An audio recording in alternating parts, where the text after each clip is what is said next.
Mes chers collègues, le temps presse. L'Empire intensifie ses attaques contre nos bases et nous avons énormément de mal à aller au secours des rescapés.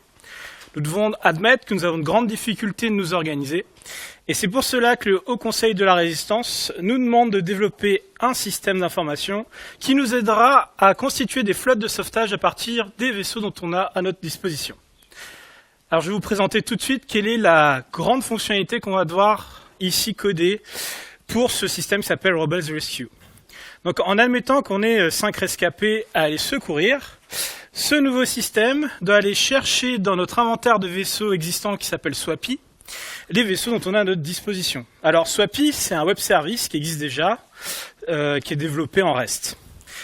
Et donc, ce qu'on va devoir faire, c'est regarder une caractéristique auprès de ces vaisseaux qui est celle qui est la capacité de transport en passagers.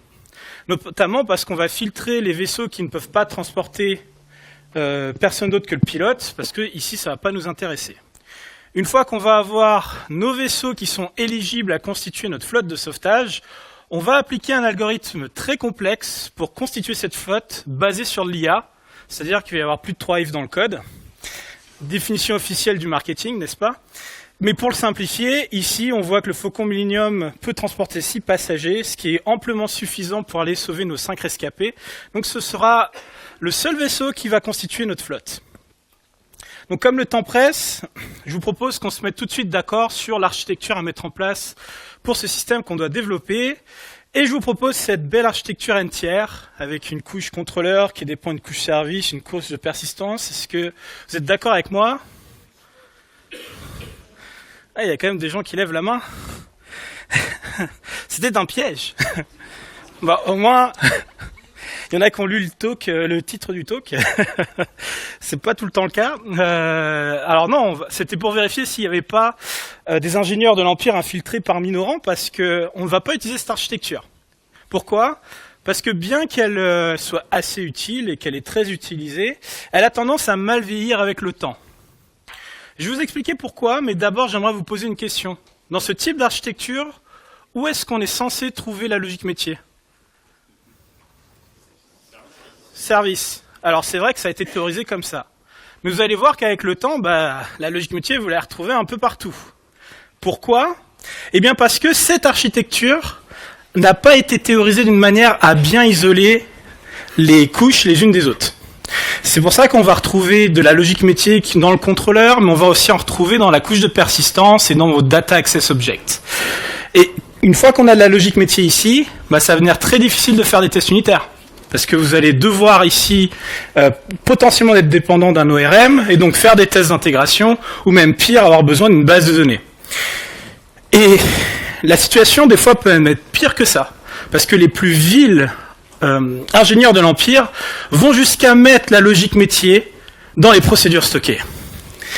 Et là, je vois des gens qui avoir des symptômes de stress post-traumatique, donc vous voyez de quoi je parle.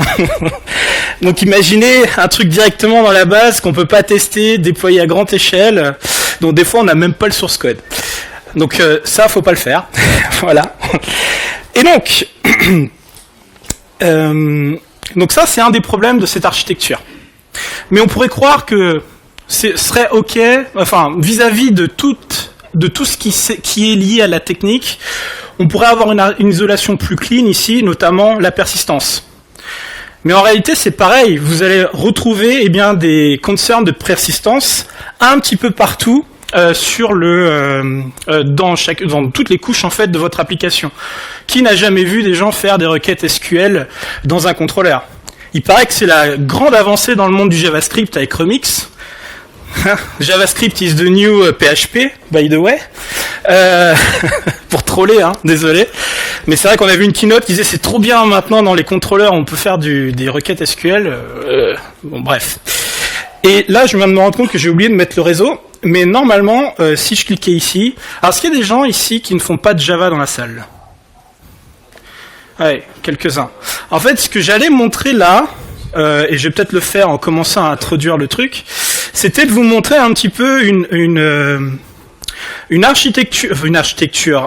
soft Java assez classique en Spring, qui est que très souvent vous allez retrouver dans la couche service, des choses à noter avec des ORM, par des ORM, qui permet de constituer en fait votre structure de base de données directement de votre couche service, et d'autres annotations type @JSON property qui permet de décider de comment on a allé sérialiser l'objet sur le réseau. Alors je lance comment ? Directement dans la couche service, oui. Enfin, je sais pas s'il y en a qui ont déjà vu ça. Non ? Dans les javaïstes, personne n'a vu ça dans du Spring ? Non ? Ils osent pas en fait.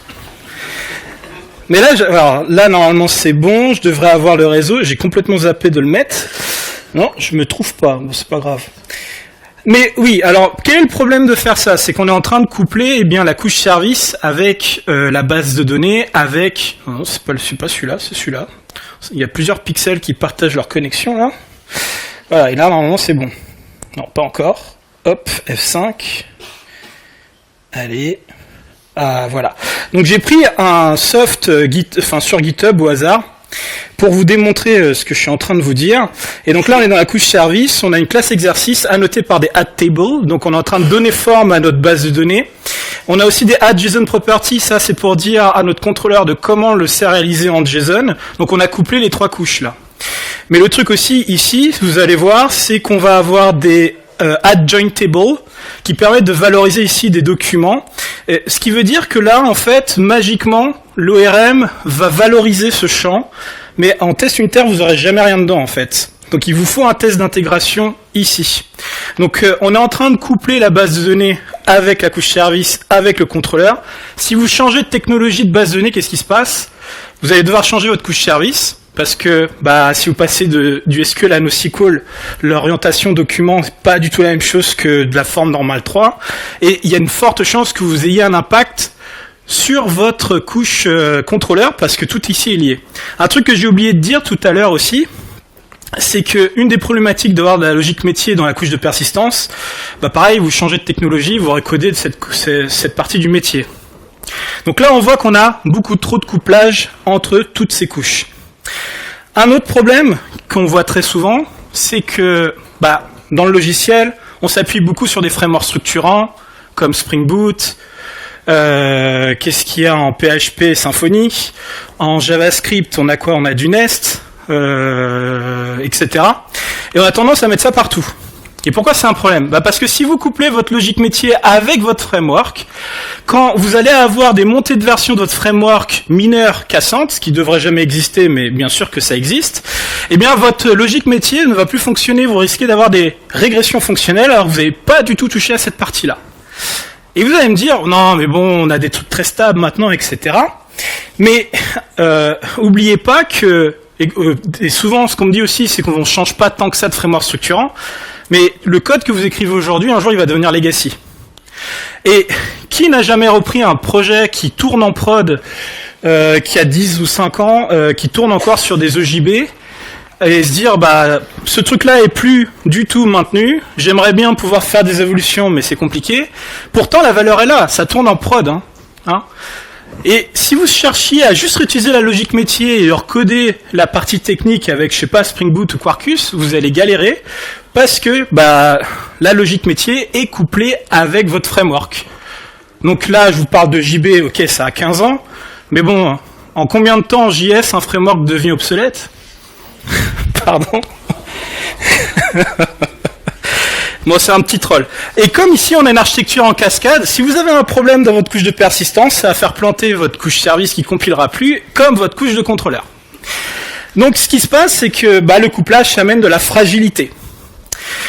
Et comment faire pour se prémunir de ça ? On va voir un autre type d'architecture qui s'appelle l'architecture hexagonale. Donc, il y a plusieurs types d'architectures qui vont compenser les manques de l'architecture entière. C'est celle que je vais vous montrer aujourd'hui. On va voir que c'est un pattern qui va vous permettre aussi de gérer la complexité de votre logiciel et votre dette technique. Mais ça, on va le voir au fur et à mesure du talk. Est-ce qu'il y a des gens qui n'ont jamais entendu parler de l'architecture hexagonale dans la salle ? Ok. Donc ça a été théorisé par Lister Coburn en 2001, c'est un des signataires du manifeste agile, Et dans la philosophie de l'architecture hexagonale, on veut sanctuariser la logique métier. Parce que c'est ce qui est le plus important en fait dans votre logiciel. C'est ce qui apporte de la valeur à vos utilisateurs et c'est ce qui paye vos salaires. En fait, vous avez personne ici, et si vous êtes étudiant, vous ne le serez pas, n'est payé pour mettre en place des frameworks. Vous êtes là pour résoudre des problèmes business. Et donc, comme on veut sanctuariser ça, on ne veut pas que cette logique métier soit partout. On va la prendre et on la met à un seul endroit. Et cet endroit, on va l'appeler le domaine. Ce qui va nous permettre de faire des tests fonctionnels qui n'ont qu'une seule responsabilité, tester le métier et rien d'autre. Et peut-être que là, les gens parmi vous doivent se dire, mais Julien, c'est quoi la différence entre ça et ça? Vous voyez la différence ou pas? C'est quoi? La boîte, elle est plus... J'aurais accepté le nom, parce que c'est vrai. Non, pour l'instant, il n'y a pas de grande différence. En fait, le problème de la version ici service, c'est que dans cette philosophie-là, cette couche a deux responsabilités, la logique métier, mais aussi l'orchestration des couches techniques plus basses de l'application, comme la couche de persistance ou les clients web services. Et cette dépendance est quelque chose qu'on ne veut pas dans l'architecture hexagonale, parce qu'on ne veut pas coupler la technique avec le métier. On veut pouvoir sanctuariser le métier et changer les détails d'implémentation technique. Donc ça veut dire que notre couche domaine ici ne peut plus dépendre de notre couche de persistance. Donc qu'est-ce qu'on fait? Un petit tour de magie. Eh bien la dépendance, on l'inverse. Ça veut dire que c'est notre couche de persistance qui va dépendre de notre domaine et pas l'inverse. Alors qu'est-ce que ça veut dire? Ça veut dire que dans notre domaine, comme il ne va pas dépendre de quoi que ce soit de technique, et on ne va même pas mettre de framework là-dedans, eh bien, il sera totalement isolé, il dépend que de lui-même, on va sanctuariser proprement notre logique métier, on va pouvoir la mettre là. Et tout ce qui est technique et lié au framework, ce sera à l'extérieur, dans le couche de contrôleur, persistance, qu'on appelle l'infrastructure, est-ce que c'est lisible? Oui, l'infrastructure dans l'architecture hexagonale. Et là, on a une meilleure gestion en fait de ce qu'est la complexité logicielle. Donc je vais faire un tout petit rappel de la théorie de la complexité logicielle. Vous avez la complexité essentielle qui est la raison d'être de votre logiciel. En gros, c'est ce qui apporte de la valeur. C'est le pourquoi on fait le logiciel, c'est la logique métier. Et là, elle n'existe que dans le domaine.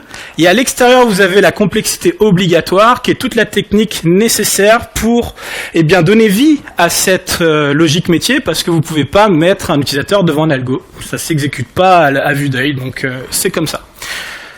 Et je vous rappelle que si vous mixez l'essentiel et l'obligatoire, vous créez la complexité accidentelle, qu'on appelle aussi très improprement la dette technique, même si la dette technique, c'est encore autre chose. Donc comme ça, on limite, on ne pourra jamais totalement l'évacuer, mais on va limiter la complexité accidentelle. Donc dans le domaine, il n'y a pas de framework. Par contre, il ne faut pas réinventer la roue. On peut s'autoriser ici de mettre des librairies, du moment que vos librairies, vous n'avez pas une trop grosse surface d'adhérence dessus. C'est-à-dire que si vous devez la dégager, il faut que ça puisse se faire sans avoir à écrire tout le domaine. Voilà. Alors comment ça marche ce truc-là? On va faire un petit zoom et on va voir qu'à l'intérieur du domaine, en fait, il y a deux sous-couches. Il y a l'API et la SPI. L'API, ça va servir à l'extérieur du domaine de requêter le domaine. L'API, c'est un set d'interfaces qui, en fait, va définir les contrats des fonctionnalités du domaine. Vous pouvez voir que ces interfaces ici, dans du pseudo-UML, là, dépendent que des objets du domaine. Ce qui fait qu'il n'y a rien de l'extérieur venant de la partie contrôleur qui va pouvoir polluer le domaine. C'est-à-dire qu'ici, aucune annotation de sérialiseur, marshalleur ou quoi que ce soit. Et ça veut dire qu'ici, vous n'allez non plus, vous n'allez pas avoir de représentation de ressources REST. Le domaine est agnostique de ça. Les ressources REST, ça n'existe que dans le contrôleur là. Et donc, ça devient plus facile ensuite si vous mettez un RabbitMQ Receiver qui est orienté message, parce que vous n'allez pas avoir de problème d'impédance, parce qu'un message et une ressource, c'est pas la même chose. Parce que votre domaine n'est pas orienté comme ça. On va juste réutiliser cette interface. Et le fait que cette interface-là dépende que des objets du domaine, ça va vous faire comme une barrière, en fait. Vous n'allez rien pouvoir utiliser de technique qui va rentrer dans le domaine. Bien sûr, comme ici on parle des contrats de nos features, le domaine va les implémenter. Donc on a l'implémentation au milieu là. Mais ces implémentations vont avoir besoin souvent de données de l'extérieur. De web services externes ou même de la base de données. Et donc, pour faire en sorte que le domaine ne dépende pas de ces couches techniques, en fait, il va définir ses propres contrats pour requêter l'extérieur, qu'on appelle ici les SPI. Donc, ce sont aussi des interfaces qui dépendent que des objets du domaine. Et ce qui veut dire qu'en fait, notre client SQL va devoir se conformer à ce contrat en l'implémentant, en retournant que des objets du domaine. Et donc là, pareil, on va rien avoir en termes de pollution qui va nous arriver par la droite. Pas de entity manager dans le domaine, pas d'annotation ORM, etc. Tout ça dans le client SQL. Ce qui fait que c'est pareil, vous devez changer de technologie et de passer à du MongoDB, orienté document, et qui n'a pas d'entity manager, etc. Eh bien, c'est juste plug and play. Vous réimplémentez l'interface, et le domaine, lui, ne change pas. Donc c'est ça la philosophie de l'architecture hexagonale. On l'appelle aussi port et adapters. Pourquoi ? Parce qu'en fait, API et SPI, ce sont des ports sur lesquels se connectent les couches techniques qu'on appelle des adapteurs. Pourquoi on les appelle les adapteurs ? Parce qu'elles sont là pour transformer le langage de l'extérieur, REST ou par exemple SQL, vers le langage du domaine. Donc ils adaptent en fait ces langages. Mais trêve de bavardage, je vous propose que on regarde plus concrètement ce qui se passe avec un live code. Alors, j'ai préparé le soft qu'on doit développer. C'est assez gros, en haut ? Oui ? Non ? Ok. Et en archi hexagonale, on commence toujours par le domaine métier. C'est pour cela que là, pour l'instant, j'ai qu'un seul module qui est le domaine. Alors, on commence par le domaine métier et ensuite, on va s'attaquer aux couches techniques.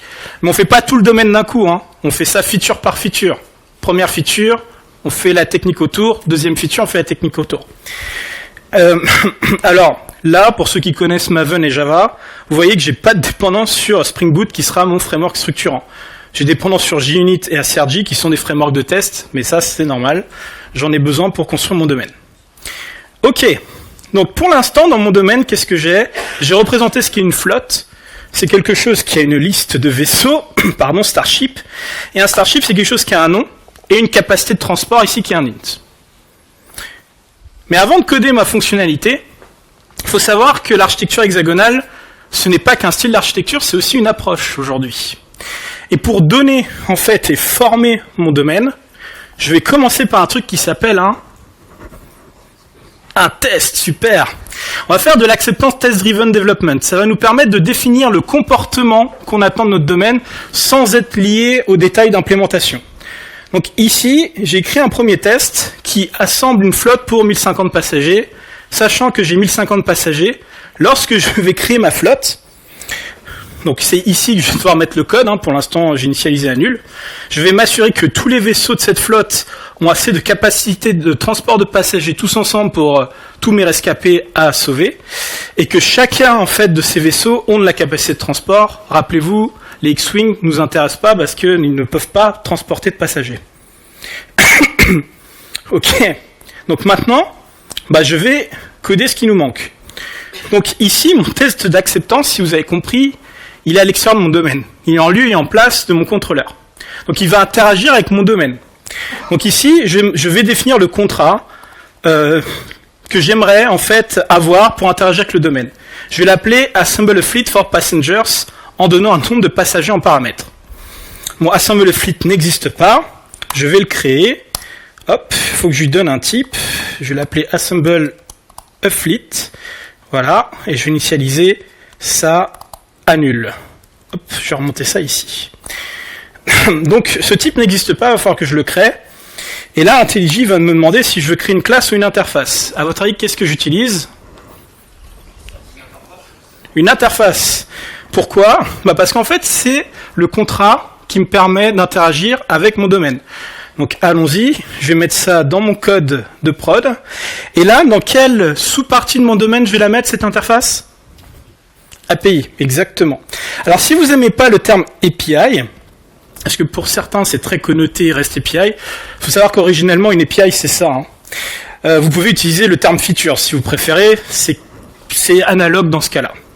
Donc là, je vais créer ici mon type Assemble a Fleet qui est dans ma sous-couche API de mon domaine. Ensuite, cette méthode for passengers n'existe pas. Je vais la créer dans mon interface Et donc là, j'ai défini mon contrat d'interfaçage avec mon domaine. Et là, ce que vous pouvez remarquer, c'est que ça dépend que des objets du domaine, puisque ici, bah, j'ai une flotte, et là, bon, c'est un integer, donc c'est les types basiques en fait de ici Java. Ce qui fait que je suis prémuni de toute pollution qui viendrait de l'extérieur. Parce que l'extérieur ne pourra qu'interagir avec ces objets-là. Ok, super. Donc là, j'ai défini mon contrat pour échanger avec mon domaine, mais il va me falloir une implémentation concrète maintenant, sinon mon test, je ne peux pas l'exécuter. Donc, on va la créer, et je vais appeler ça Fleet Assembler. Voilà, j'ai demandé à mon IO de le créer. Bon, cette fois-ci, c'est forcément une classe, hein, puisque faut implémenter l'interface. Je vais mettre ça dans mon code de prod. Et là, vous voyez que automatiquement, ça implémente Assemble Fleet, ce qui est logique. Donc là, je vais lui demander de mettre le contrat à implémenter, qui est for passenger, ce qu'on vient de définir. Ça va jusque-là? Donc ici, je vais mettre toute la logique métier, qui est en 2 grosses étapes. La première, c'est il faut que j'aille récupérer les vaisseaux de mon inventaire de vaisseaux qui s'appelle Swappy. La deuxième étape ici, c'est mon IA qui va sélectionner parmi ces vaisseaux un certain nombre d'entre eux pour constituer la flotte de sauvetage. Ok, donc on va implémenter la première méthode là, qui me permet de récupérer les vaisseaux de mon inventaire Swappy. Alors ici, je ne vais pas pouvoir appeler Swappy directement. Parce que Swappy, c'est un web service. Donc qui dit appel d'un web service dit qu'il va falloir que je fasse de l'HTTP. Et je ne peux pas mettre HTTP dans mon domaine parce que HTTP c'est technique. Si je changeais de partenaire et que lui ne faisait pas de l'HTTP, il faudrait que je change mon domaine. Donc là, pour éviter ça, je vais créer une abstraction de mon partenaire en fait. Je vais créer un truc qui s'appelle Starship Inventory et j'aimerais pouvoir avoir une méthode Starships dessus pour récupérer ces vaisseaux. Mon Starship Inventory n'existe pas. On va le créer cette fois-ci comme un champ de la classe. Je vais lui donner un type parce que on est en Java. Et là, ce type toujours n'existe pas. Donc il va falloir que je le crée. Même question que tout à l'heure, classe ou interface? Pardon? Interface. Je ne peux pas utiliser classe ici parce que classe, ce serait le vrai client Swappy. Et le vrai client Swappy, lui, va faire de la technique et je veux pas que mon domaine soit couplé avec ça. Donc effectivement, ça va être une interface. Et dans quelle sous-partie de mon domaine je vais la mettre cette fois-ci? SPI. C'est SPI, exactement. Parce que les SPI, c'est l'ensemble des interfaces qui permettent au domaine de requêter l'extérieur. Donc allons-y, tac, je l'ai mis dans mon domaine SPI. Et ensuite, oups, je me suis trompé. Là, je vais définir mon contrat pour requêter l'extérieur. Donc c'est une méthode Starships qui doit me renvoyer une liste de Starships. Pareil, ici, comme c'est le domaine qui définit comment interagir avec l'extérieur, bah, l'extérieur ne pourra pas polluer mon domaine avec des requêtes SQL ou avec des outils, des ORM, etc. J'ai cloisonné mon domaine. Ok, j'ai un tout petit truc à faire ici qui me permet de filtrer les vaisseaux qui n'ont pas de capacité de transport, mais c'est pas très intéressant. Le truc que vous attendez tous, c'est ça, parce que c'est ici que je vais avoir ma superbe IA. Alors vous n'allez pas comprendre le code, c'est normal, c'est un modèle qui est extrêmement compliqué. Voilà. Fermez les yeux, vous n'avez rien vu. Donc en plus je suis un menteur, c'est pas de l'IA parce qu'il y a un while, il n'y a pas 3 if. Alors, ce que fait ce petit bout de code, en fait il est très naïf, en fait il prend les vaisseaux par ordre et il les rajoute dans la flotte jusqu'à ce que j'ai assez de j'ai assez de capacité de transport avec tous mes vaisseaux. C'est pas du tout optimisé, mais on s'en fiche, c'est pas le but de la conférence. Le but c'est de vous montrer l'architecture hexagonale. Donc là, normalement, ma logique métier est codée. Mais il me faut une instance de Starship Inventory. Qu'est-ce que je vais faire? Bah là, je ne peux pas créer moi-même cette instance parce que c'est de la technique. Donc je vais faire de l'injection de dépendance. Donc par le constructeur, j'aimerais que quelqu'un me file cette instance-là. Et on verra plus tard comment ça marche. Bon là, mon IDE me dit que j'ai un problème parce que si je reviens dans mon test, bah, il faut que je file une instance de mon Starship Inventory. Sinon là, mon test ne s'exécute pas. Alors pareil, hein, même dans les tests, vous ne pouvez pas avoir de dépendance vers la technique dans le domaine, parce que vous allez coupler les tests avec la technique. Les tests eux-mêmes doivent être standalone comme le domaine. Ce qui veut dire que là, je ne peux pas utiliser le vrai client Swappy, je vais devoir me créer un faux référentiel que je vais hardcoder. En fait, je vais créer un stub. Donc là, vous voyez que j'ai des X-Wing qui n'ont pas de capacité de transport et des vaisseaux qui peuvent transporter plus d'1 millier de passagers. Et ici, je vais filer ça via une lambda Java. Tac. Hop. En paramètre de mon fleet assembler. Donc c'est des fausses données. C'est un stub en fait de mon Starship Inventory. Mais c'est totalement OK parce que le but là, c'est pas de tester l'intégration, c'est de tester seulement la logique métier. L'intégration avec le vrai Swappy, on fera ça plus tard. Donc là, je suis en mesure d'exécuter mon test. Et je croise les doigts. On va voir s'il passe au vert. Allez Java. Ouais, il est vert. Donc là, vous voyez qu'ici, j'ai même le contenu de ma flotte qui est affiché.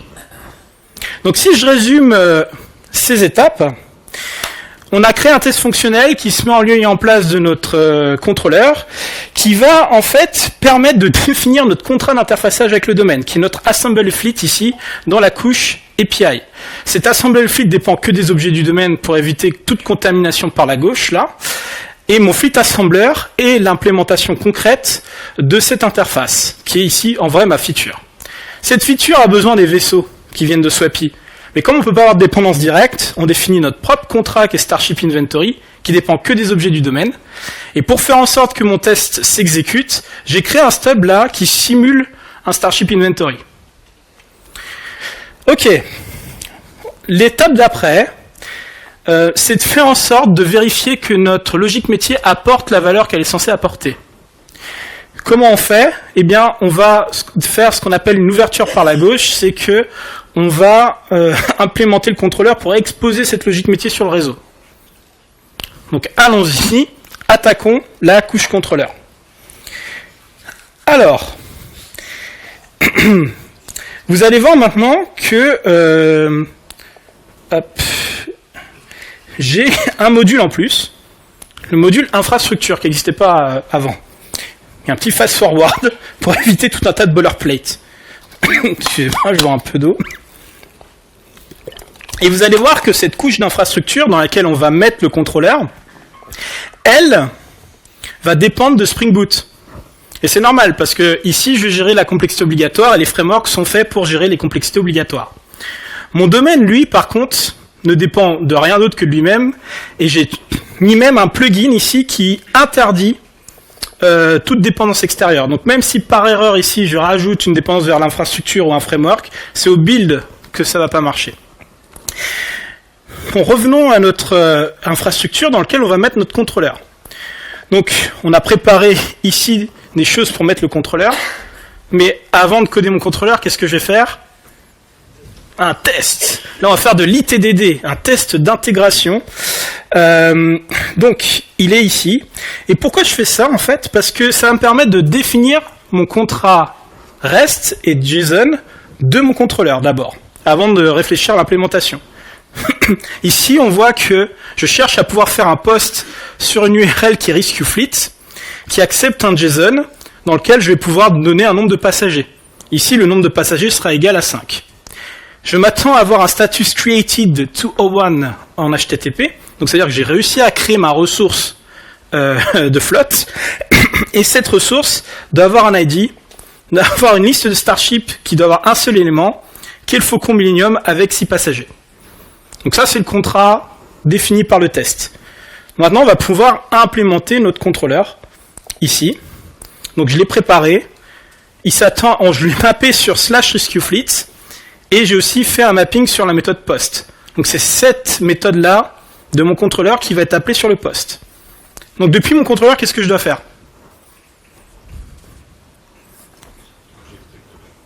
Alors oui, d'accord, mais ça on va le faire après. Mais il faut que j'interagisse avec le domaine en fait. Donc ici, le code que je dois écrire, c'est exactement le même que celui qu'on avait dans le test fonctionnel tout à l'heure. j'appelle assemble a fleet for passengers. Number of passengers, en fait, ça me vient de ma rescue fleet request ici, qui est sérialisée automatiquement par Spring. Donc, hop, vous voyez que là, je peux le récupérer de là. Et effectivement, comme j'ai pas d'instance d'assemble a fleet, comme on l'a dit tout à l'heure, il va falloir que je me le fasse injecter. Alors là, il me propose d'utiliser soit le type fleet assembler, soit le type assemble fleet étant l'interface. En vrai, de ce côté-là, vous pouvez utiliser l'un ou l'autre. Si vous voulez pas faire d'interface dans l'API et d'avoir que des implémentations concrètes de vos features, vous pouvez. Mais moi, je préfère quand même utiliser l'interface là, parce que ça va me permettre, en fait, à l'arrière de mon contrôleur, de pouvoir le stubber facilement, notamment avec des lambdas en Java, sans avoir à utiliser des frameworks comme Mockito, qui ont tendance, en fait, à biaiser vos tests. Mais après, faites comme vous voulez. Donc ça, on va se le faire injecter via le constructeur, on verra plus tard comment ça marche. Donc ici, on voit que ça ne compile pas, parce qu'en fait, cette ligne ici me renvoie une flotte, puisque c'est le domaine qui renvoie une flotte, alors que mon contrôleur doit retourner une response entity de flotte. Si vous ne savez pas ce qu'est une response entity, c'est une classe de Spring qui représente une réponse HTTP. Donc là-dedans, je peux mettre des headers, je peux mettre des payloads, etc. Mais c'est spécifique à Spring. Donc c'est quelque chose que je veux pas dans mon domaine, parce que si je changeais de framework et je passais à Quarkus, ce truc-là, ça pourrait être différemment. Donc ça veut dire que c'est mon contrôleur qui va devoir adapter la réponse de mon domaine vers quelque chose qui est sérialisable sur le réseau, et donc une réponse HTTP. Donc c'est très simple, on va wrapper ici la réponse. Donc cette flotte, on va en faire une response entity. Tac. Donc j'ai utilisé ici des factory méthodes de Spring, mais pour simplifier, ça va me créer une response entity qui va wrapper là ma flotte. Ok. Bon, si vous connaissez pas Spring, c'est pas grave, c'est juste que là, en gros, j'ai wrappé la réponse de mon domaine dans une enveloppe HTTP pour la réponse de mon contrôleur. Bon là, ça va toujours pas marcher. Vous voyez ici, j'ai une erreur. Mon IDE est en train de me dire que je suis pas incapable d'injecter en fait quoi que ce soit dans mon contrôleur. Je peux pas injecter une instance d'assemble fleet. Est-ce que dans la salle, il y a des gens qui font du Spring? Ouais, quand même, quelques-uns. Donc, comment on fait pour corriger ce problème? Eh ben, on va aller dans l'implémentation concrète, et généralement, on rajoute ici des annotations type add component, par exemple, ou add service. Mais ces annotations-là sont des annotations Spring. Si je les mets ici, je vais contaminer mon domaine. Donc, je peux pas faire ça. Ok. Donc, qu'est-ce que font les gens généralement quand ils ne font pas ça? Eh ben, ils vont aller dans la couche d'infrastructure, créer une configuration qui permet aux gens, en fait, via des bin factory, de instancier eux-mêmes les objets pour qu'ils soient enregistrés dans le contexte d'injection de Spring. Donc là, je fais mon instanciation à la main, et Spring, comme il y a marqué add bin ici, il va l'enregistrer dans son contexte. Mais j'aime pas ça non plus, parce que pour moi, c'est faire un peu la moitié du boulot du framework d'injection. Donc ça, je le fais pas.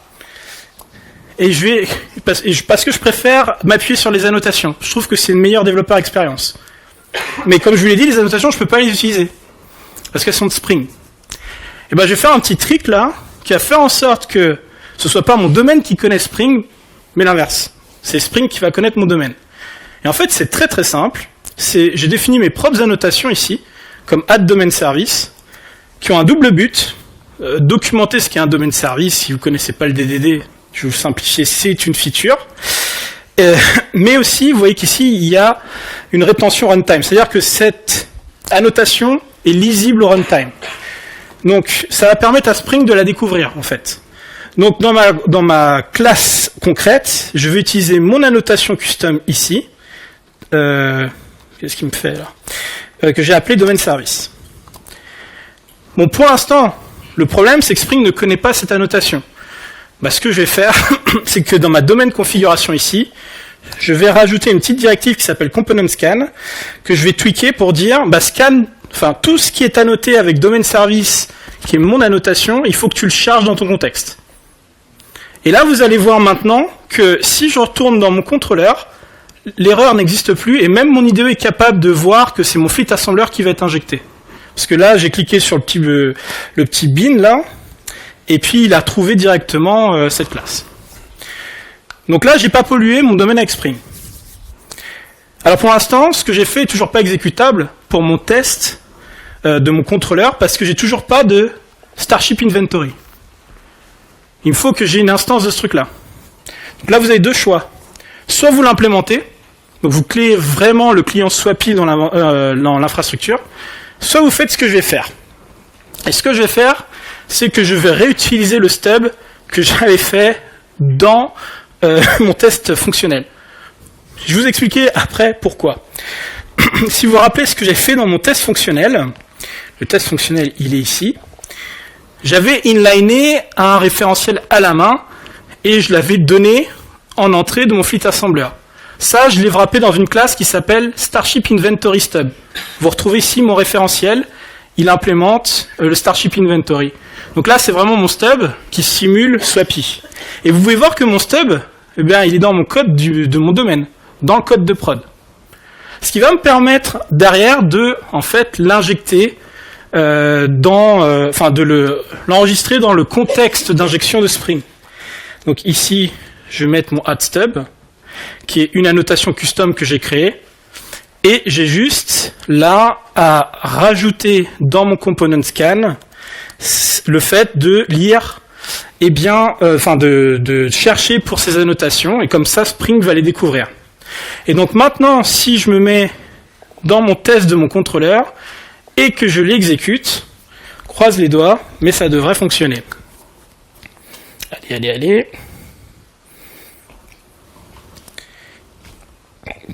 Ça marche. Donc pourquoi j'ai stubé et pourquoi j'ai pas implémenté réellement mon client Swappy? Parce qu'en fait mon application là, je vais pouvoir la déployer, notamment sur une plateforme de pré-production. Donc là je la démarre. Parce qu'elle est utilisable. Par exemple là, si je fais, là j'ai une requête que je vais lancer, je lance une requête et vous voyez que ça marche. Bon, les données sont fausses, mais la logique métier, elle, est vraie. Et ça vous permet d'être plus itératif dans vos développements. Quand je bossais chez Expedia, c'est une technique qu'on utilisait au moment où on avait décidé de recoder notre back-end de zéro, parce qu'on avait trop de problèmes. Mais au même moment, on avait les équipes mobiles qui avaient décidé d'intégrer le back-end. Donc elles devaient attendre qu'on code tout avant de pouvoir de commencer à l'intégrer. Et on a passé un deal, on leur a dit, vous inquiétez pas, on commence par écrire la logique métier, on va vous donner de fausses données, et on va déployer ça avec le contrôleur sur une plateforme, et vous allez pouvoir commencer à l'intégrer. Ce qui leur a permis, eux, de découvrir le domaine, commencer à utiliser l'app alors qu'elle n'était pas terminée, même si c'est des fausses données. Et donc, ce qui s'est passé derrière, donc c'était une application de réservation de billets de train, c'est que pendant qu'ils faisaient ça, nous, on a codé en fait tout ce qui nous permettait d'aller chercher les trains dans l'inventaire de trains. Et pour 5 personnes, c'est un truc qui nous a pris 1 mois et demi, parce que c'est très complexe. Donc on a eu de l'itérativité comme ça, et du feedback. Donc ça nous a évité l'effet tunnel. Alors vous n'êtes pas obligé de mettre votre stub dans votre domaine si vous n'avez pas ces problématiques-là, mais sachez que ça peut vous aider à être plus progressif dans votre développement. Donc si je résume ce qu'on a fait, un test d'intégration qui a défini l'API REST de nos contrôleurs, qui lui a ensuite utilisé mon domaine comme mon test fonctionnel de tout à l'heure, et le stub, je l'ai mis ici dans mon domaine pour pouvoir déployer ça et le donner à des premiers consommateurs, même si c'était des fausses données. Donc comme vous imaginez, on va pas pouvoir les vivre longtemps là-dessus. Il va falloir qu'on implémente notre vrai client Swappy pour récupérer des vrais vaisseaux. Alors Swappy, je vais vous montrer ce que c'est.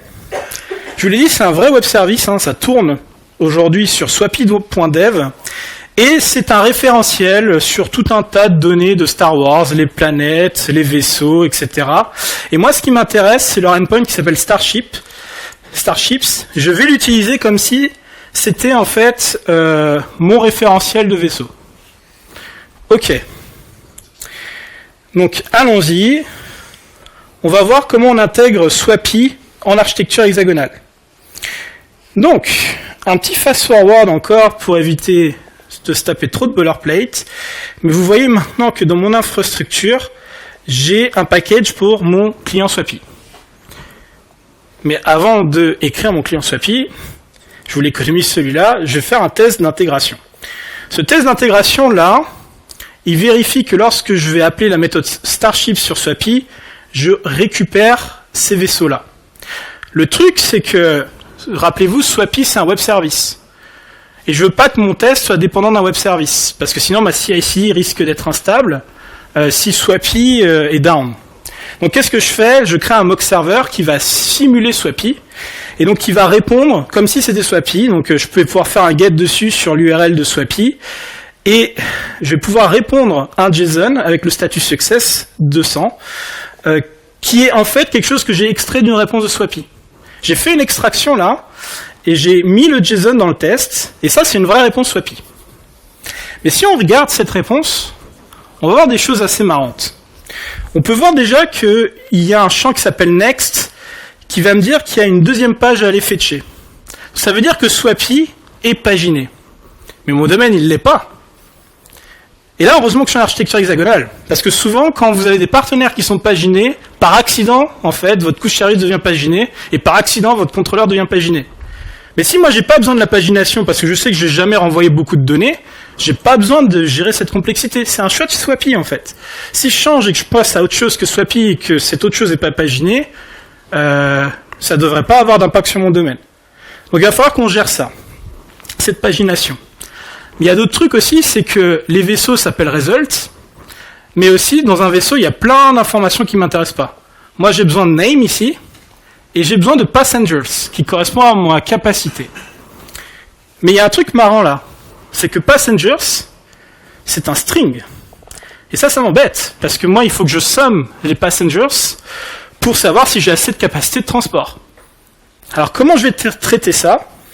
Eh bien, dans mon client Swappy, là, donc vous voyez que ça implémente mon Starship Inventory, ce qui est normal, c'est le contrat du domaine. Je vais coder ici mon client paginé. Tac. Donc qu'est-ce que fait mon client paginé? J'initie la première page la prochaine page sur l'endpoint Starships, et tant que la prochaine page est pas nulle, je récupère les vaisseaux de Swappy, et ensuite, je vais les convertir vers les vaisseaux du domaine, et je vais vous expliquer pourquoi après, et j'itère à la prochaine page. Ok, donc il y a 3 étapes. La première étape, récupérer les informations de Swappy. Ça, c'est très simple. Oups. C'est juste un appel REST. Donc j'utilise un client REST ici qui s'appelle REST template, je fais un get sur l'URL, et je sérialise ça dans une réponse Swappy.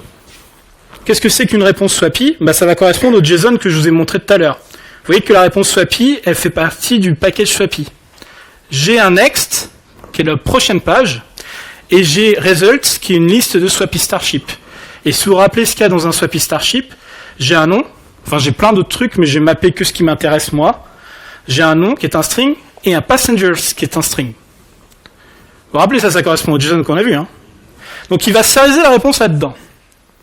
Mais moi, ce truc-là, je ne peux pas le traiter. String, c'est un passenger, c'est un string ou un int? En fait, dans le JSON, c'est un string, regarde. Okay. C'est la réponse de Swappy, là. Et donc, là, j'ai modélisé, en fait, la réponse de Swappy. Ok, donc, le truc, c'est que, rappelez-vous, par contre, c'est que mon Starship du domaine, lui, ici, il attend un int. Et là, heureusement que je suis en architecture hexagonale. Pourquoi? Parce que ça va me permettre de faire ce que je vais vous montrer. Ici, alors si je retrouve mes petits, le client, il est là. C'est que quand je vais implémenter la conversion, je vais pouvoir convertir mon passengers en int. Quand je vais créer le Starship du domaine. Pourquoi c'est intéressant de le faire là? Parce que si vous n'aviez pas définis d'abord votre domaine, peut-être que à cause de Swappy, vous auriez eu aussi un passengers en string dans votre domaine, ce qui veut dire que vous alliez faire du code défensif. Parce que si c'est un string, ça veut dire que des fois c'est vide, ça veut dire que des fois vous n'avez pas d'entier dedans en fait. Et donc vous allez devoir gérer tous ces cas. Mais ça c'est lié au choix de Swappy. Si je passais à un autre partenaire qui utilisait un de big décimal, je ne devrais pas changer ma couche domaine. C'est pour ça que c'est le client Swappy qui fait cette traduction. Et c'est lui qui va se taper la complexité de dire le domaine veut un int, Swappy c'est un string, je fais la conversion. Vous voyez? Ça évite justement d'avoir trop de couplage Et le domaine, en fait, toutes les données qui sont dedans doivent être toujours, on dit que c'est always valid domain, ce sont des données qui doivent être toujours valides pour éviter de faire du code défensif. Donc là, si j'exécute mon test, à votre avis, ça marche ou pas? Une idée? Personne ne veut s'engager, là?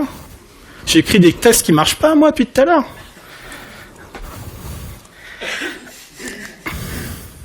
Non? Personne ne veut me dire, même là, maintenant? Ben, ça marche pas. Ça marche pas parce qu'en fait, de temps en temps, dans ce passenger, j'ai NA. Et oui, j'avais pas fait attention, mais si je regarde la réponse de Swappy dans le JSON, et ouais, des fois, j'ai ici, il est là, NA. Et des fois, j'ai même unknown. Waouh! Et ce qui est encore plus drôle, si je vais sur la page d'après, ici, j'ai même un séparateur des milliers. Donc comme quoi, en fait, Swappy, il n'a pas été fait pour être consommé par un back-end. Il a été fait plutôt peut-être pour de l'affichage, pour qu'il y ait une UI derrière qui affiche les données. C'est peut-être pas le meilleur choix de la Terre d'avoir utilisé ce truc-là comme un inventaire. Mais le problème, c'est que là, j'ai pas le choix. Mais heureusement, comme je suis en architecture hexagonale, c'est l'adaptateur qui va devoir gérer toutes ces complexités. C'est pas ma couche service qui va faire « oulala, alors il y a ça enlevé, il y a ça enlevé, il y a ça enlevé ». Donc tout ça va être concentré dans mon client Swappy. Et donc là, pour aller assez vite, ici, il faut juste que je rajoute un petit filtre qui va s'assurer que tous mes vaisseaux de Swappy ont une valid passengers value, c'est-à-dire qu'il n'y a pas NA et unknown. Et bien sûr, il faut que je dégage le séparateur des milliers. Heureusement que j'ai un mentor en informatique qui m'a donné une méthode très rapide pour le faire. Un petit replace all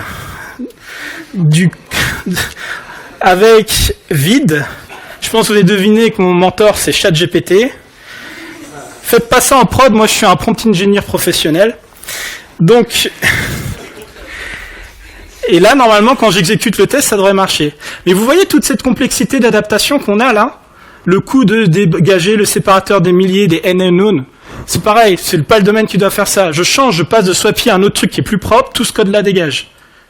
Donc c'est pour ça que l'architecture hexagonale, on va séparer le fait, la modélisation de votre partenaire vis-à-vis de celle en fait de votre domaine. Vous faites d'abord votre domaine, c'est vous qui décidez de comment il doit fonctionner, et après c'est que de l'adaptation avec l'extérieur. Donc normalement, alors je suis allé un peu vite, il est où mon test? Mais normalement, il passe. Tac, il est là, voilà, il est vert. Super. Donc, si je résume, on a fait un test d'intégration pour définir le comportement de mon client Swappy, qui lui, en fait, son but, c'est de se conformer ici au contrat défini par la SPI, Starship Inventory. Parce que son but, lui, c'est de fournir les vaisseaux à mon domaine. Comme il est obligé de se conformer au contrat défini par le domaine qui est de retourner des starships, je suis obligé de modéliser ce qu'est un starship selon Swappy. C'est mon Swappy starship où passengers ici est un string. Et comme je vais devoir transformer mon Swappy starship vers un starship du domaine en dégageant toutes les valeurs aberrantes, je suis en train de faire ce qu'on appelle un anti-corruption layer. C'est-à-dire que je fais une transformation de modèle de A vers B de telle manière à ce que mes valeurs dans B soient toujours valides. Et que B soit pas contaminé par la structure de A, c'est-à-dire que j'ai pas de string pour mes passengers. Ça c'est clair? Ok. Disons que ce truc-là, on l'a mis en prod, ça tourne, ça marche bien, mais qu'on s'est rendu compte que nos rescapés avaient tendance à laisser leur matériel derrière eux. Parce qu'il y a un truc qu'on n'a pas fait attention, c'est de s'assurer que nos vaisseaux ont assez de capacité de transport de matériel qu'on appelle la cargo capacity. Donc, on a fait une petite évolution. Cette petite évolution-là, c'est que maintenant, si vous regardez dans les vaisseaux, on a une cargo capacity en plus. Et là, moi, il y a un truc qui me gêne. J'ai cargo capacity et capacity, j'aime pas ça. Ça, c'est confus. Donc, qu'est-ce que je fais? Ça, je vais le renommer. Je vais l'appeler passengers capacity.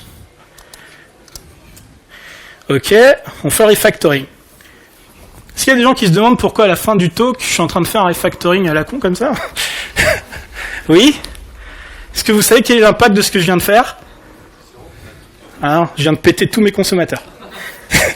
Vous l'avez pas vu, mais c'est vrai. C'est-à-dire que là, en fait, si, c'est celui-là. Je relance le test de mon contrôleur, il ne va plus fonctionner. Il va plus fonctionner. Pourquoi ? Parce que vous allez voir qu'il va me dire, mais attends, là, dans ton contrat d'interface, il est où ?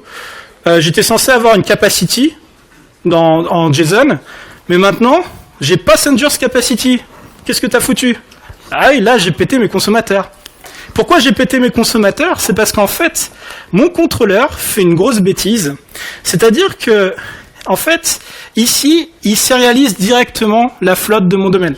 Ça veut dire que mes consommateurs, ils sont couplés avec la manière dont j'ai modélisé, en fait, mon domaine. Ce qui veut dire qu'à cause de ça, toute ma gestion de versionning REST, il faut que je la fasse dans mon domaine. Déjà, versionning REST, vous êtes déjà en train de pleurer, normalement. Faire dans votre domaine, vous pleurez encore plus. Donc là, ce qui me manque, en fait, c'est une représentation de ce qu'est une ressource REST. Et donc, petite avance rapide, au lieu de directement retourner ici ma flotte, j'ai une ressource REST, fleet resource, qui est définie au niveau de mon contrôleur, qui a un ID et une liste de Starship Resources. Une Starship Resource, c'est quelque chose qui a une capacity et une passengers capacity pour faire du backward compatibility. Là, j'ai une map de dépréciation qui va dire à mon consommateur, utilise plus capacity, à la place, utilise passengers capacity. Et vous voyez qu'en fait, je map 2 fois passengers capacity dans ces deux valeurs, parce que en fait, je fais de la dépréciation. Vous voyez ? Mais côté domaine, j'ai pas cette duplication.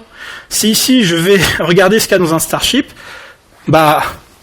j'ai qu'une fois passengers capacity. Ce qui m'a découplé, en fait, la consommation REST de mon domaine. Donc, ce qui me manquait ici, c'était une représentation de mes ressources. Parce que ça, c'est aussi un anti-corruption layer. Ce qui va vous permettre d'avoir une zone tampon entre vos consommateurs et en fait votre domaine. Vous allez pouvoir changer votre domaine et dire « Ok, ça, j'aimerais bien que ça change, ça évolue », sans casser systématiquement en fait vos consommateurs parce que vous avez une adaptation qui va gérer le versionning REST, etc. et la dépréciation. Alors, c'est tout pour moi. Vous pouvez scanner ce QR code si vous voulez avoir accès au code source. Je m'appelle Julien Topsu, je suis tech coach chez Shodo. Et on n'aura pas le temps pour les questions, mais n'hésitez pas à me voir juste après. Merci beaucoup.